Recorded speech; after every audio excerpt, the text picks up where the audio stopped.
Assalamualaikum warahmatullahi wabarakatuh. Selamat pagi anak-anak. Semoga selalu diberikan kesehatan dimanapun kalian berada. Sebelum memulai pembelajaran, kita berdoa terlebih dahulu ya, agar diberikan kelancaran dan kemudahan saat kita belajar nanti. Baik, berdoa dimulai. Berdoa selesai. Hari ini kita akan belajar tentang memperoleh pengetahuan dari artikel. Setelah mempelajari bab ini, siswa diharapkan mampu, yang pertama, membandingkan unsur kebahasaan, baik adverbia, konjungsi, dan kosakata di dalam artikel. Yang kedua, menyajikan artikel dengan memperhatikan kebahasaan yang baik dan benar. Materi yang kita pelajari hari ini yaitu tentang unsur kebahasaan artikel opini dan buku ilmiah. Untuk unsur kebahasaan artikel opini dan buku ilmiah itu terbagi menjadi 3. Yang pertama, adverbia, yang kedua, konjungsi, dan yang ketiga, kosakata. Yang pertama yaitu adverbia. Adverbia adalah bahasa yang dapat mengekspresikan sikap eksposisi.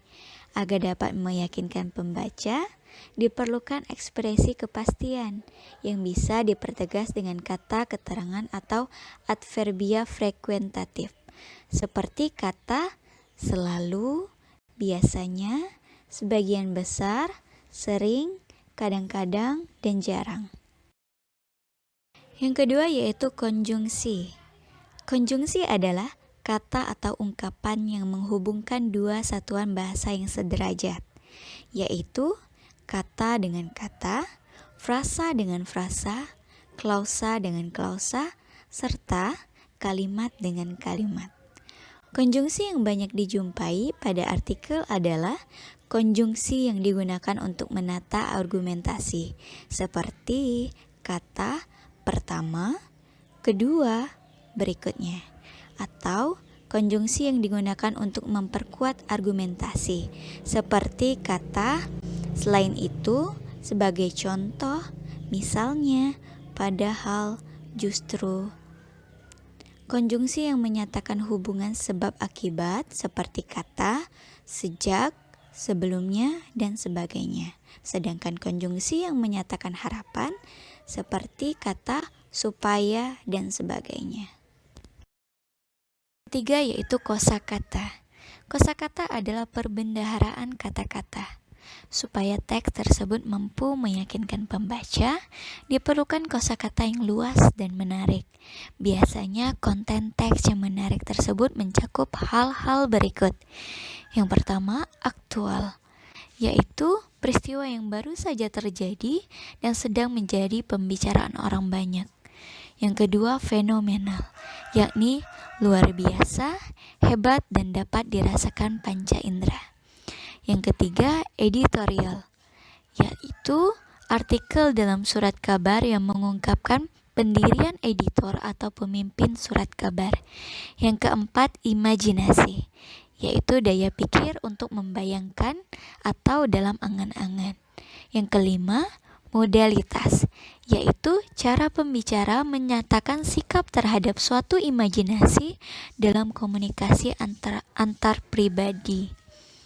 Yang keenam, nukilan, yaitu kutipan atau tulisan yang dicantumkan pada suatu benda. Yang ketujuh, tajuk rencana, yaitu karangan pokok dalam surat kabar. Yang kedelapan, teks opini, yaitu teks yang merupakan wadah untuk mengemukakan pendapat atau pikiran.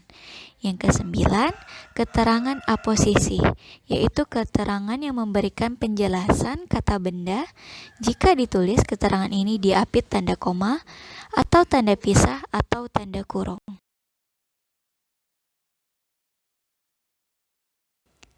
Selanjutnya, pola penyusunan artikel.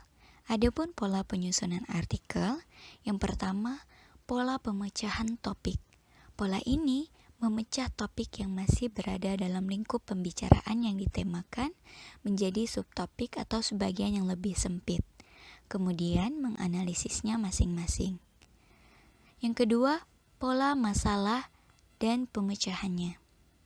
Pola ini lebih dahulu mengemukakan masalah, baik itu masalah pokok maupun beberapa masalah, namun masih berada dalam lingkup pokok bahasan utama. Selanjutnya dianalisis sesuai dengan pendapat pakar atau ahli terkait dengan bidang ilmu yang bersangkutan. Yang ketiga, pola kronologi.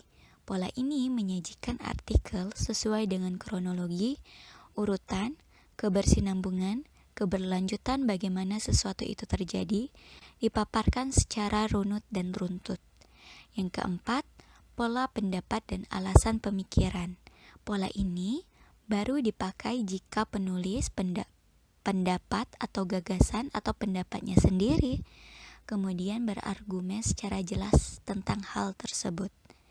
Yang kelima, pola pembandingan. Pola ini sama seperti gaya penulisan komparatif, yaitu dengan membandingkan dua aspek atau lebih dari satu topik lalu menunjukkan persamaan atau perbedaannya.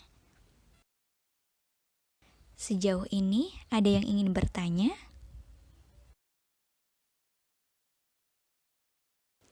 Nah, tadi sudah Ibu jelaskan tentang kebahasaan dan pola penyusunan artikel. Di sini ada tugas 1-2.